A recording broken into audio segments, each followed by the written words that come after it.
An upcoming show of Juicy J at the Egyptian Room. Correct. March 12th on a Sunday. Nice. Juicy J, Belly, Project Pat. You're also going on tour with Belly soon, aren't you? MJ. Women never break, nigga. Yeah, it's currently in the works. Gotcha. Do you have any idea where that tour is going? That's all I can disclose at the moment. Oh, okay. In the works, once that's 100% signed, then we can go more into detail on that. I got you.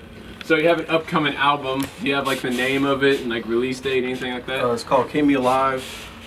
Sometime in June, not too sure on the specific dates on that one, but the month of June. All right, and that. You're gonna have a Wiz Khalifa feature on there too. Correct. What was it like working with him? I mean, he's a big name out there. That whole experience was pretty dope. We bought it was a pre-recorded verse, so we went ahead and we bought that. And then I have a producer that's going in and he built around it. And right now we're in the works as far as that sound I'm looking for. It hasn't quite hit it on the nose yet, so that's still out there.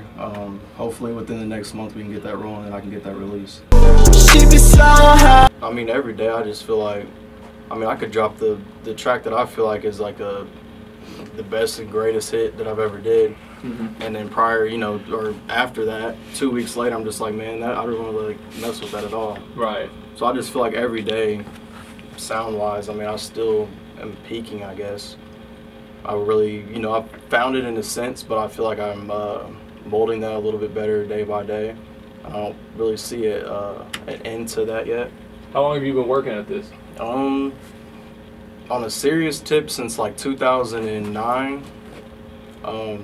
I used to do it as a hobby in high school, right, in middle school, and then people started hearing my music and they're like, oh, I could hear that on the radio.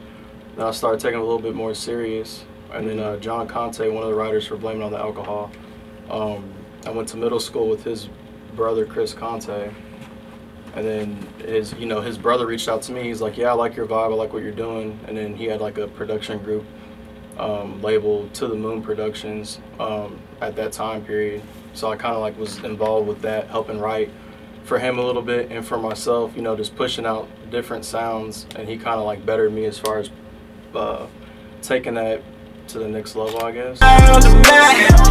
Where could you see Indianapolis being as a hip-hop brand 2 years down the road? Shoot, 2 years down the road, I see the whole collective in general, all the artists knocking through somebody's door. Because just in this past year, I see more artists willing to work with other artists. Everybody's seeming to grow as an artist, quality-wise, as far as looks, music videos, sound. I feel like we're motivating each other on friendly competition, I guess you could say, to push the bar higher and higher and higher. So, within the last year, I feel like the state of Indiana with the music scene has grown 3 times what it was before, right, leading up to this point. So within the next 2 years, I definitely see this being, in a sense, like a small Atlanta. Okay. Like we could do, I just feel like everything, you really wouldn't even need a label. Like everybody here would just branch out and do them and be able to create music and money off itself than having to sign to somebody. So Demanding was with another Indianapolis artist, E-Jazz. What was it like working with him, like in the studio? How'd the session go, etc.? With me, I would say I'm anti-social. So other than music, I really don't talk to a whole lot of people. So like how that whole track came about was, I don't know, I've at least heard every artist once in the state of Indiana. And that, as far as the melodies go on that, I could just hear E-Jazz. Like I've heard E-Jazz music before. So I was like, E-Jazz would definitely probably vibe out to this. So I reached out to him, and he was willing to do it. And he sent something back, and then, it was history from that. Right. But as far as him as an individual, he's a bright, spirited person, super hype. Right. Definitely fun to perform with.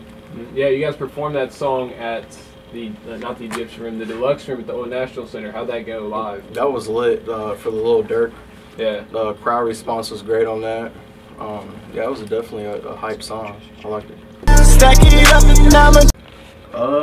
Definitely a trance club track with my own vibe to it, I guess. Mellow, the beat is what brings it in as far as the upbeat, stuff that everybody can rock out to, but definitely my own vibe. something mellow, but then it clashes with the beat, so you get, you know, hit with the overall club banger, I guess. Yep. So, up next, Devi Franco, Demanding, featuring E-Jazz. Only like it if she talking while she dancing. She